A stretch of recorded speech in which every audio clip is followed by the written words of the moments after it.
இந்த நிகழ்ச்சியில் உங்கள் ஒவ்வொருவரின் பிரச்சனையில் தீர வேண்டும். ஒவ்வொரு குடும்பத்திலும் நீண்ட நாள் இது எப்போ நடக்கும், இது எப்ப சரியாகும் என்று ஒவ்வொரு குடும்பத்திலும் போராடி கொண்டிருக்கின்ற எத்தனையோ விஷயங்கள், என் அத்துணை ஜாதகங்களும் எனக்கு வந்துகிட்டு இருக்கு. இது மிகப்பெரிய வேதனையை உருவாக்கி கொண்டிருக்கிறது. ஒரு திருமணம் எப்ப நடக்கும் என்று சொல்ல முடியவில்லை என்றால் அந்த ஜோதிடர் எதற்கு உங்களுக்கு? என அவ்வளவு வேதனையை சொல்றாங்க. நல்ல கவனிங்க. ஜோதிடம் என்பது இறைவனால் பிரம்ம வேதத்தால் மனித வாழ்க்கையில் பிறப்புவது இறப்புவரே அப்படியே நடக்கக்கூடிய ஒரு பிரம்ம வேத சாஸ்திரத்தில் உருவாக்கப்பட்டதான் ஜோதிட சாஸ்திரம். இது சரியாக கணித்தால் சரியாக நடக்கும், நடந்தே தீரும் என்ற உறுதியான உத்தரவாதம் இந்த சித்தர் வாக்கு ஜோதிடத்தில்.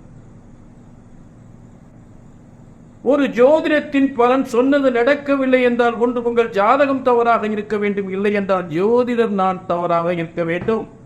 நான் தவறாக இருக்கக்கூடாது. என்னை நம்பி நீங்க வரக்கூடிய உங்களுக்கு என்ன காரியத்துக்கு வரீங்களோ இது நடக்கும் என்றால் நடக்கும், இந்த வருடம் இந்த மாதம் நடக்கும் என்றால் நடக்கும் என்ற உறுதியான உத்தரவாதம். என இறைவன் படைத்த அற்புதமான ஒரு ஆச்சரியமான ஒரு அற்புதமான விஷயம்தான் இந்த ஜோதிட சாஸ்திரம்.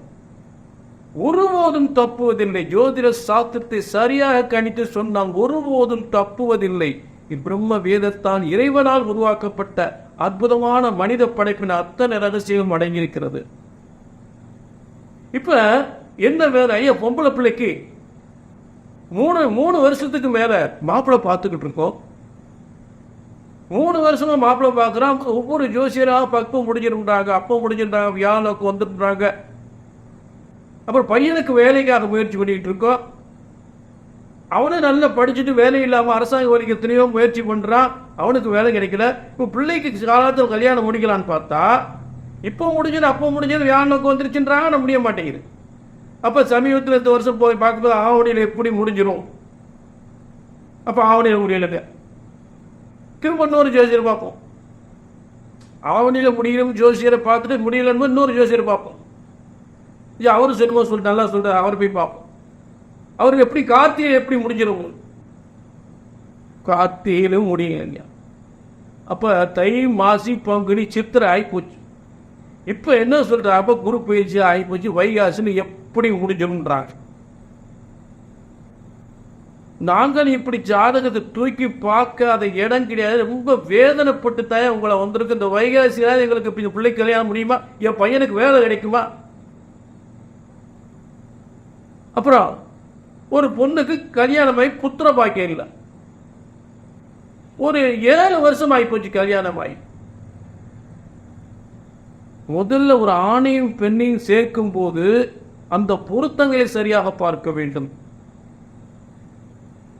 புரிஞ்சுட்டீங்களா? அது பொருத்தம் தான் ரொம்ப புத்திர பாக்கியத்துக்கு ரொம்ப முக்கியத்துவம் வாய்ந்தது. சரி பரவாயில்ல, அதாவது ஆரம்பத்திலே எதையும் சரி பண்ணணும்.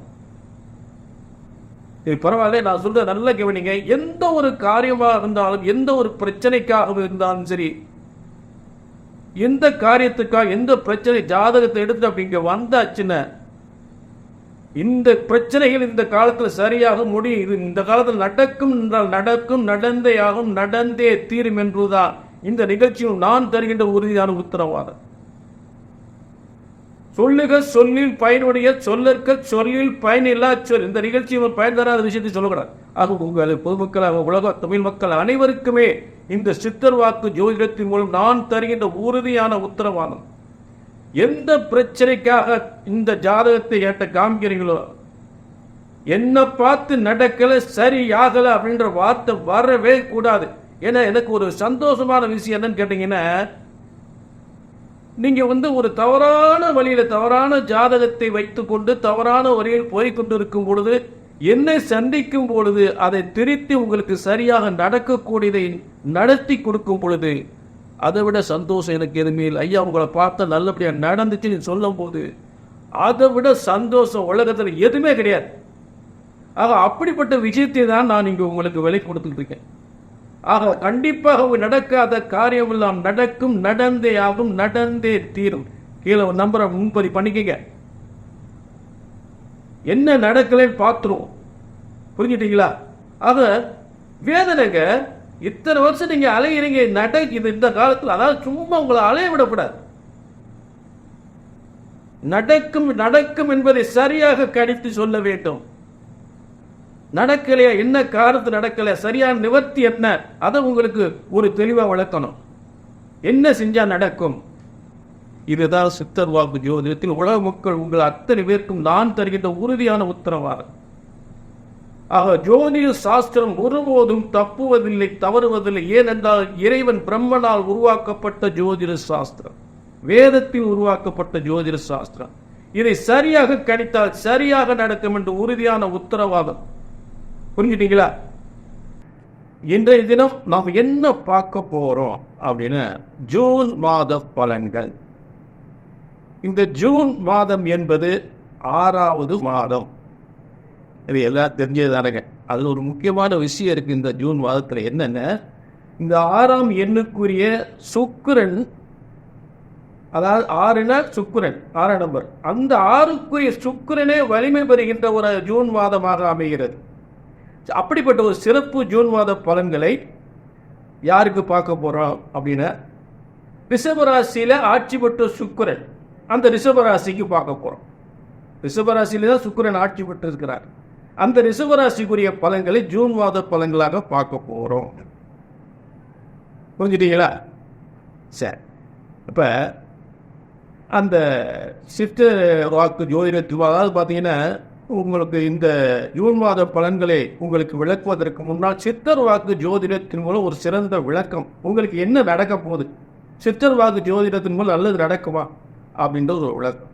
இப்ப மீண்டும் ஜூன் மாத பலன்களை ரிஷபராசிக்கு நாம் தொடர்வோம். இப்ப 1/6/2024 முதல் 30/6/2024 வரை 30 நாட்கள். இதில் 3 முக்கிய கிரகங்கள் அருமையாக வலிமை ஆட்சி பெற்ற வலிமை பெறுகின்ற ஒரு அருமையான காலங்கள். முதலில் ரிஷபராசிக்கு அதிபதியே சுக்கிரன் ஆட்சி பெற்று இருக்கக்கூடிய அருமையான காலங்கள் ஒன்று. இரண்டாவது, மேசத்தில், அதாவது ரிஷபராசிக்கு 12ஆம் இடமான மேசத்தில் செவ்வாய் ஆட்சி பெற்று இருக்கக்கூடிய, அதாவது அந்த மாதம் முழுவதும், ஜூன் மாதம் முழுவதுமே செவ்வாய் ஆட்சி பெற்று இருக்கக்கூடிய இரண்டாவது சிறப்பு அமைப்பு. மூன்றாவது வரிசையாக வருது. அடுத்து ரிஷபராசிக்கு அடுத்த ஸ்தானம், தனஸ்தானம் என்று சொல்லக்கூடிய வியாபார ஸ்தானம் என்று சொல்ல புதன் ஆட்சி பெறுகின்ற காலம். இந்த 3 கிரகங்கள் ஆட்சி பெறுகின்ற ஒரு அருமையான மாதமாக அமைகிறது. சரி, இப்ப முதல்ல 1 முதல், அதாவது ஜூன் 1 முதல் 13 வரை சுக்கிரன் ஆட்சி பெறுகின்ற காலம். அதாவது ரிஷபராசிக்கு அதிபதி ரிஷபராசியில் ஆட்சி பெறுகின்ற அருமையான காலங்கள். இந்த காலங்கள் சுக்கிரன் என்னென்ன நடத்துவார் பார்த்தீங்கன்னா, வீட்டுக்கு வேண்டிய அத்தனை தேவைகளும் பூர்த்தி செய்யக்கூடிய நிலையில் அருமையான காலங்களாக ஏற்படும். அதே நேரத்தில் திருமணம் ஆகாதவர்களுக்கு திருமணம் ஆகக்கூடிய எந்த ஒரு முயற்சியும் ஈடுபட்டு மிகப்பெரிய வெற்றி அடையலாம். அதே சுய தொழில் தொடங்கலாம். சுயமாக தொழில் செய்யக்கூடியவர்கள் எந்த ஒரு சுய தொழிலும் சுபகாரியங்கள் நடத்தலாம், சுய தொழில் பண்ணலாம். புதிய முயற்சிகள், எந்த ஒரு முயற்சிகளும் செய்து வெற்றி அடையக்கூடிய அருமையான காலங்கள். வீட்டில் பொன் பொருள் செல்வங்கள் சேரக்கூடிய அருமையான நேரம். பொன் பொருள் வீடு வாசல் சம்பந்தப்பட்ட அத்தனை யோகம், வாகன யோகங்கள் எல்லாம் பெறக்கூடிய நேரம். அரசாங்க வேலைக்கு, மிகப்பெரிய அரசாங்க வேலைக்கு, அதாவது பார்த்தீங்கன்னா உயர்ந்த சைரன் பொருத்தப்படிய உயர்ந்த அதிகாரி ஆகக்கூடிய அத்தனை முயற்சிகளும் செய்து வெற்றியெல்லாம். சாதாரண வேலையாக இருந்தாலும் முயற்சி பண்ணலாம், உயர்ந்த பதவிக்கு முயற்சி பண்ணலாம். சரி, அடுத்து இந்த அதிகாரத்துவம் வாய்ந்த உத்தியோகத்தை தரக்கூடிய செவ்வாய், அவருக்கு பேர் பூமிகாரன் பேரு. பூமிகாரன் மட்டும் இல்லை, அதிகாரத்துவம் வாய்ந்த உத்தியோகத்தினுடைய பதவிகள், எந்த பதவிகளால் அதற்கு முயற்சி செய்து அந்த பதவியை பெறக்கூடிய காலங்களாக இருக்கும். அந்த பதவியில் ஏற்கனவே இருக்கக்கூடியவருக்கு பதவி உயர்வு பெறக்கூடிய காலங்களாக இருக்கு. இடமாற்றத்துடன் ரிஷபராசிக்காரங்களுக்கு வெளிநாட்டு யோகம் என்பது இந்த, அதாவது பூமிகாரன் என்றால் பூமி விட்டு பூமி வெளிநாடு போய் சம்பாதிக்கக்கூடிய ஒரு சிறந்த காலமாக ரிஷபராசிக்கு அமையும். கணவனாக இருந்தால் மனைவிக்கு, மனைவியாக இருந்தால் கணவனுக்கு வெளிநாட்டு யோகத்தின் மூலம் சிறந்த வருமானம் பெறக்கூடிய காலங்கள். அதையடுத்து வெளிநாட்டிலிருந்து இங்கு உள்நாட்டிலே வருமானம் பெறக்கூடிய காலங்கள். வெளிநாட்டினுடைய வர்த்தகத்தை ஏற்படுத்தி உள்நாட்டில் இருந்துகிட்டே வெளிநாட்டு எக்ஸ்போர்ட் பண்ணக்கூடிய ஒரு சிறந்த தொழில் இந்த காலத்தில் சிறப்பு வரும். அப்படிப்பட்ட செவ்வாய் இப்படிப்பட்ட யோகத்திலாம் தரக்கூடியது, அதே திருமண யோகத்தையும் தரக்கூடியது, அரசாங்க உத்தியோகத்தையும் தரக்கூடியது என்று சொல்லக்கூடிய செவ்வாய் ஆட்சி பெறுகின்றது. அதாவது ஜூன் மாதம் முழுவதுமே ஆட்சி பெறுகின்றது.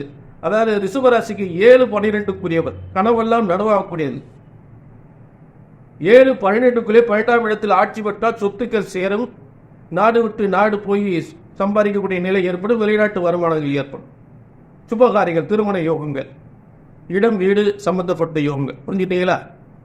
அடுத்து மூன்றாவதாக இந்த புதன் வியாபாரத்துக்குரியவர். அதாவது புதிய தொழில் தொடங்கினா அந்த தேதியில் தொடங்கலாம், அருமையான. ஏன்னா புதன் வியாபாரத்துக்குரியவர். அந்த வியாபாரத்துக்குரியவன் அதே நேரத்தில் பார்த்தீங்கன்னா கொடுக்கல் வாங்கல் வருமானங்கள் இந்த முயற்சிகள் பண்ணலாம். இதுவும் ஒரு நல்ல உத்தியோகத்துக்கு முயற்சி பண்ணலாம், பதவி உயர்வுக்கு முயற்சி பண்ணாலும் இந்த காலங்கள் கிடைக்கும். வியாபாரத்துக்குரியவன், கல்விக்குரிய உயர்கல்விக்குரியவன், ஒரு ஐஏஎஸ் ஐபிஎஸ் இந்த மாதிரி ஒரு கல்விக்கு முயற்சி பண்ணி வெற்றி அடையலாம். அரசாங்க உத்தியோகத்துக்காக அந்த எக்ஸாம் எழுதி பாஸ் பண்ணக்கூடிய ஒரு அருமையான காலங்களாக அந்த ஒரு முயற்சியை ஏற்படலாம். அதாவது எஜுகேஷன் சம்பந்தப்பட்டது, உயர்கல்வி சம்பந்தப்பட்டது, இந்த மாதிரி கல்வியின் மூலம் முன்னுக்கு வரக்கூடிய ஒரு சிறந்த காலம், வியாபாரத்தின் மூலம் சிறந்து முன்னுக்கு வரக்கூடிய காலங்கள், புதன் ஆட்சி பெறுகின்ற காலம். அதாவது பார்த்தீங்கன்னா 9/6/2024 முதல் 26/6/2024 வரை புதன் ஆட்சி பெறுகின்ற காலம். செவ்வாய் ஜூன் முழுவதும் ஆட்சி பெறுகின்ற காலத்தை சொல்லியாச்சு. ஜூன் 1 முதல் 13 வரை சுக்கிரன் ஆட்சி பெறுகின்ற காலம். இந்த 3 காலங்கள் ரொம்ப சிறப்பான காலங்களாக இந்த ரிஷபராசிக்கு அமைந்திருக்கிறது. அடுத்து இதெல்லாம் ராசி கட்டத்தில் இருக்கக்கூடிய பலன்கள். அடுத்து அம்சத்தில் ஒரு குறிப்பிட்ட தேதியில சொல்றேன். அந்த தேதியில் மாலையில் சுபகாரியங்கள், அதாவது மாலையில ஒரு சுபகாரியம் நடத்துவது, பூ வைக்கிறது, நிச்சயம் பண்ணுவது, இல்லை ஒரு வியாபாரத்துக்காக ஒரு மனிதனை சந்திக்கிறது, கொடுக்கல் வாங்கலுக்காக ஒரு பணம் வரவுக்காக ஒருத்தரை சந்திக்கிறது, ஒரு அரசாங்க வேலைக்காக சந்திக்கிறது, இந்த மாதிரி முயற்சிகள் செய்யக்கூடியது. மருத்துவம், அதாவது குழந்தை இல்லாத குழந்தை பாக்கியா, திருமணம் நடக்காதவர்கள் திருமணம் முயற்சி செய்யக்கூடிய காலங்கள், பெண் பார்க்கறது, மாப்பிள்ளை பார்க்கறது, சுபகாரியங்கள் நடத்துறது, எதுவாக இருந்தாலும் இப்போ நான் சொல்றேன் அந்த தேதிகளில் நீங்க முயற்சி பண்ணுங்க. மாலையில் முயற்சி பண்ணக்கூடிய தேதியை சொல்றேன். பார்த்தீங்கன்னா 4/6/2024 பரணி 3ஆம் பாதத்தில் இருக்கக்கூடிய சந்திரனை செவ்வாய் பார்க்கக்கூடிய ஒரு தேதி. அடுத்து இது மாலையில், சரிங்களா? அடுத்து 6/6/2024 அன்று மாலை 3:08க்கு மேல ரோஹிணி 4ஆம் பாதத்தில் இருக்கக்கூடிய சந்திரனை, ஆட்சி பெற்ற சந்திரனை ஆட்சி பெற்ற குரு பார்ப்பது. இது அம்ச பலன்கள். நீங்க ராசி கட்டத்தை பார்க்காதீங்க, இது கணிச்சு ஒவ்வொரு நாளும் கணித்து சொல்லக்கூடிய பலன்கள். இந்த தேதிகள் இப்படி சிறப்பா இருக்குன்னு சொல்றேன், அதை காரியத்தை பண்ணுங்க, சரிங்களா? அடுத்து இந்த தேதிகளில் நீங்க நான் சொல்லக்கூடிய முதல்ல எல்லா வித காரியங்களும் நீங்க செய்யலாம். அடுத்து 9/6/2024 அன்று மாலை 4:28க்கு மேல் புனர்பூசம் 4ஆம் பாதத்தில் இருக்கக்கூடிய, அதாவது குருவுடைய நட்சத்திரத்தில் இருக்கக்கூடிய சந்திரனை குருவே பார்ப்பது. இது ரொம்ப அருமையான நாள். இந்த காலையில் நான் சொல்லக்கூடிய எந்த ஒரு காரியம் நான் முயற்சி பண்ணி மிகப்பெரிய வெற்றி அடையலாம். அடுத்து நல்ல கவனிங்க. 13/6/2024 அன்று, அதாவது பூரம் 3ஆம் பாதத்தில் இருக்கக்கூடிய சந்திரனை ஆட்சி பெற்ற சுக்கிரனோடு சேர்ந்து குரு பார்ப்பது. இது ஒரு அருமையான நாள், அற்புதமான நாள், பொன் பொருள் செல்வங்களை பெருகக்கூடிய நாள். அடுத்து காலை பொழுதில் ஒரு புதிய வியாபாரத்தை தொடங்குறது, திருமணம் நடத்துறது, புதிய தொழில் ஆரம்பிக்கிறது, எதுவாக இருந்தாலும் அடுத்து காலை பொழுதுல ஒரு தேதி 15/6/2024 அன்று காலை 9 மணிக்கு நல்ல சுபகாரியம் ஆரம்பிக்குது. புதிய தொழில் தொடங்கலாம், வியாபாரத்தை முயற்சி பண்ணலாம், திருமணத்துக்கான முயற்சி பண்ணலாம், திருமணம் நடத்தலாம், அரசாங்க வேலைக்கு முயற்சி பண்ணலாம். புரிஞ்சுங்களா? எந்த ஒரு புதிய முயற்சிகளும் சேர்ந்து வெற்றி அடையக்கூடிய காலங்கள் 15/6/2024 அன்று 9 மணிக்கு ஆரம்பிக்குது. அதில் பார்த்தீங்கன்னா குருவோடு சந்திரன் சேர்ந்து இருந்து துளாராசியில் ஆட்சி பெற்ற சுக்கிரன் பார்ப்பது. குருவோடு சந்திரன் சேர்ந்து ஆட்சி பெற்ற சுக்கிரன், துளாராசியில் ஆட்சி பெற்ற சுக்கிரன் பார்க்கக்கூடிய அருமையான நாள். புரிஞ்சுட்டீங்களா? ஆக இதெல்லாம் ஒரு சிறப்பான நாட்கள். இந்த நாட்களில் நான் சொல்லக்கூடிய எல்லா விதமான சுப காரியங்கள், எல்லா முயற்சிகளும் நீங்க அந்த காரியத்தை ஈடுபட்டு மிகப்பெரிய வெற்றியை கணிச்சு சொல்ல. அதாவது ஜூன் மாதம் 30 நாளுமே நல்ல பலன் கொடுக்காது. நான் என்னென்ன தேதிகள் சொல்கிறேனோ அந்த தேதிகளில் நிச்சயமாக உங்களுக்கு சிறப்பான யோகமாக இருக்கும். அதை பாருங்கள், முயற்சி பண்ணி பாருங்கள். உண்டு சரியாக நடக்கும். சரியாக கணிச்சு என்னத்தையும் இங்கே எடுத்துட்டு என்னத்தையும் சொல்லலை, அப்படி சொல்கிறது கிடையாது. சரியாக கணித்து சொன்னால் சரியாக நடக்கும் என்பது இந்த தேதிகளை இந்த முயற்சியில் பண்ணுங்க. புரிஞ்சுட்டா? சும்மா இடத்தையாவது அப்படியா வந்துடுவீங்க இப்படி வந்துடுவீங்கன்னு நான் சொல்ல, கண்டிப்பாக நடக்கும். அதை நான் சொல்லக்கூடிய பலன்கள் சரியாக நடக்கலை அப்படின்னா நிச்சயமாக உங்கள் ஜாதகத்தில் மோசமான தசாபுத்திகள், பாவல் கிரகம் தசாபுத்திகள் நடந்தால் நான் சொல்கிற பலன் தடப்பட தான் செய்யும். அப்போ என்ன பண்ணுங்க, கீழே நம்பரை நோட் பண்ணிவிட்டு ஒரு அப்பாயின்மெண்ட் வாங்கிட்டு இல்லைங்க. நிறைய ஜாதகத்தை பார்த்தோம், எங்கே வாழ்க்கையில் எதுவுமே நல்லது நடக்கல, வேதனைப்பட்டு தான் உங்களை பார்க்க வந்திருக்கும். எங்கெங்கேயோ பார்த்தோம், எத்தனையோ பரிகாரம் ஒன்று, எத்தனையோ போயிருக்கோம், நடக்கல. ஒரு ஜோதிடத்தின் பலன் சொன்னது நடக்கவில்லை என்றால் ஒன்று உங்கள் ஜாதகம் தவறாக இருக்க வேண்டும், இல்லை என்றால் ஜோதிடன் நான் தவறாக இருக்க வேண்டும். நான் தவறா இருக்கலாமா? நல்லா கவனிங்க. ஜோதிடம் என்பது இறைவனால் உருவாக்கப்பட்ட பிரம்ம வேத சாஸ்திரத்தில் உருவாக்கப்பட்ட ஜோதிட சாஸ்திரம். ஜோதிடம் ஒருபோதும் தப்புவதில்லை, தவறுவதில்லை. சரியாக கணித்தால் சரியாக நடக்கும் என்ற உறுதி உத்தரவாதத்தோடு எந்த பிரச்சனைக்காக ஜாதகத்தை அப்படி ஒரு முறை தூக்கி ஆச்சுன்னு இந்த காலத்தில் நடக்கும், நடந்தே ஆகும், நடந்தே தீரும் என்ற உறுதி உத்தரவாதத்தோடு மீண்டும் ஒரு நல்ல நிகழ்ச்சி சந்திக்கும் வரை உங்களிடமிருந்து விடைபெறுகிறேன். நன்றி, வணக்கம்.